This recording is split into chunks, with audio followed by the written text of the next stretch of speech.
Iya, nanti kalau sudah tayang saya kirim ke Pak Kres supaya bisa. Lampu di syuting gitu. Oh, sengaja? Sengaja nyala? Iya, maksudnya nak cerita ini.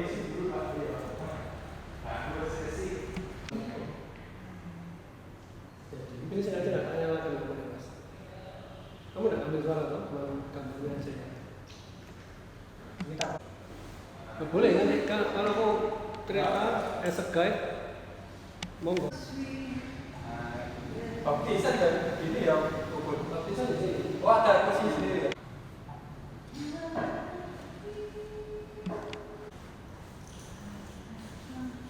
Yang lebih misal biasanya dari mana? Oh, Pastor.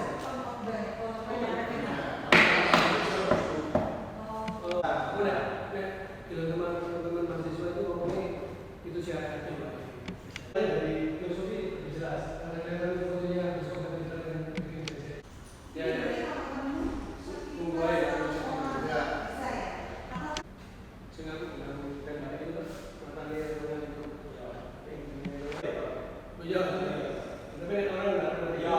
Kamu tadi kita tahu. Bunyinya nyuaring ini. Habis pedal di revisi.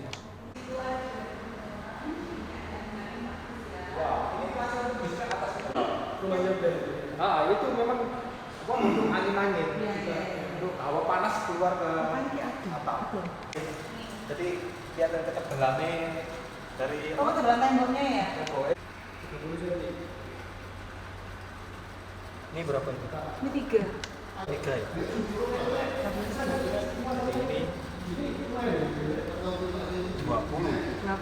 Lebarnya 20. Ya? Kita naik ke atas sana ya Pak. Kita naik ke atas mobil 2.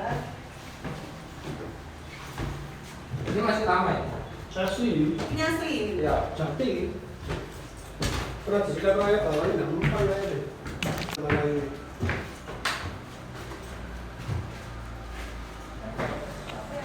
Masih bisa ya Pak? Kan pakai angin, pakai angin. Oh, pakai angin. Pompa. Anginnya kurang lebih.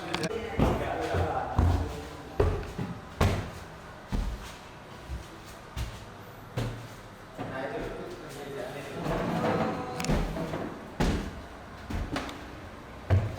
Tapi emang dia nggak bisa diambil.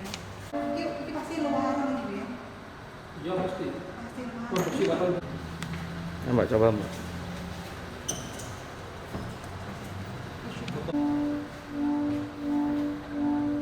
Ya itu bunyi karena posisi ada yang masuk itu. Iya ini katanya. Harusnya kanan kiri lagi. Ada yang sustain, ada yang untuk staccato. Ya. Iya. Supaya Ini sebenarnya itu sama dengan Sustain. Sustain. Itu dan Siapa itu? ya, TV-nya atasnya Oh, patung. iya. ini mereknya ini. Sudah. Terus terus yang kuning ini ada kita satu di casting. Yang kuning ada di casting satu ini.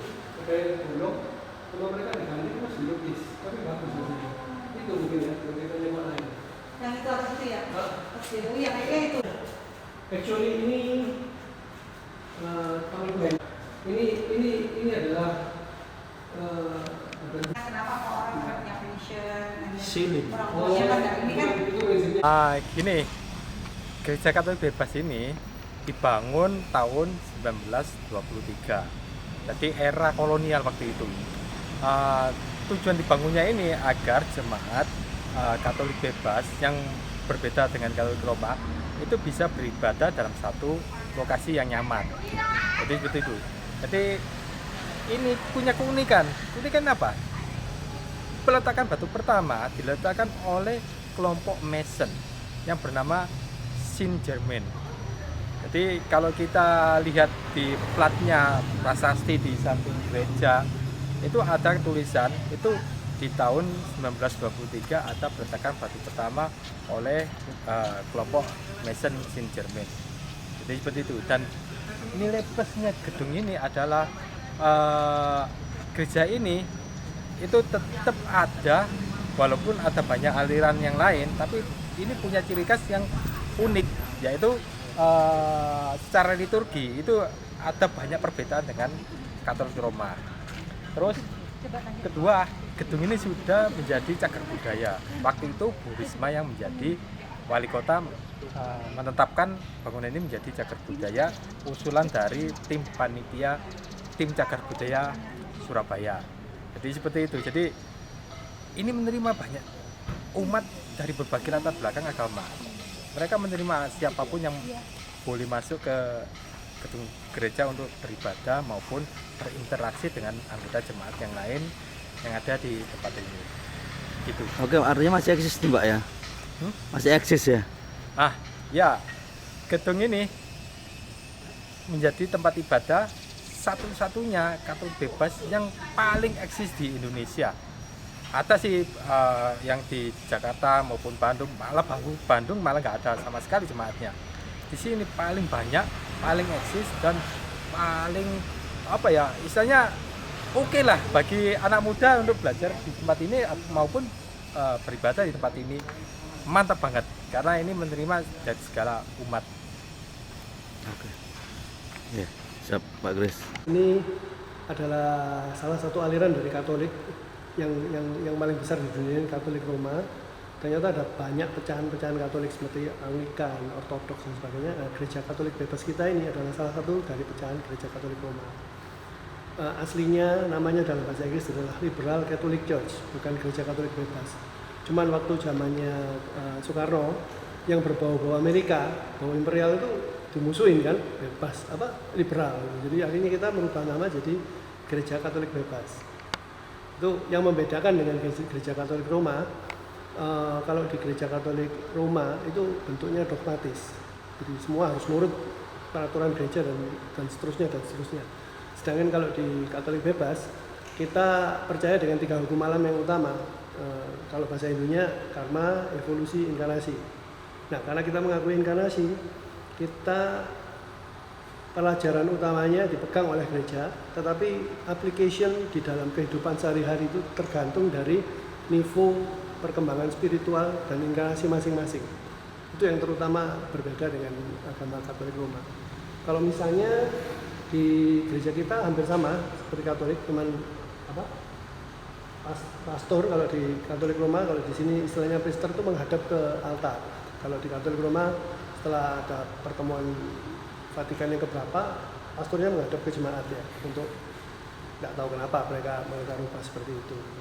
Nah, lalu yang terutama di tempat kita itu bentuk liberalnya, semua orang yang beragama lain open bisa masuk ke gereja kita.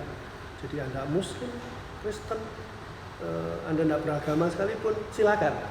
Terus waktu Anda mengikuti misa dengan baju masing-masing ya. Jadi kalau seorang Buddhis mau pakai baju biksunya silahkan, yang Muslim mau pakai kopiah atau pakai jilbab silahkan, boleh masuk ke gereja kita mengikuti misa. Dan kalau hati Anda terpanggil untuk mengambil tubuh dan darah Kristus sebagai hosti dan darah Kristus, dikasih kalau di gereja kita. Kalau di Katolik Roma, terutama di Katolik Roma ya, verboten, tidak boleh sama sekali. Jadi kalau Anda bukan seorang Katolik Roma, jangan ngambil komuni. Bahkan sampai dijelaskan itu sama pastornya sebelum misa.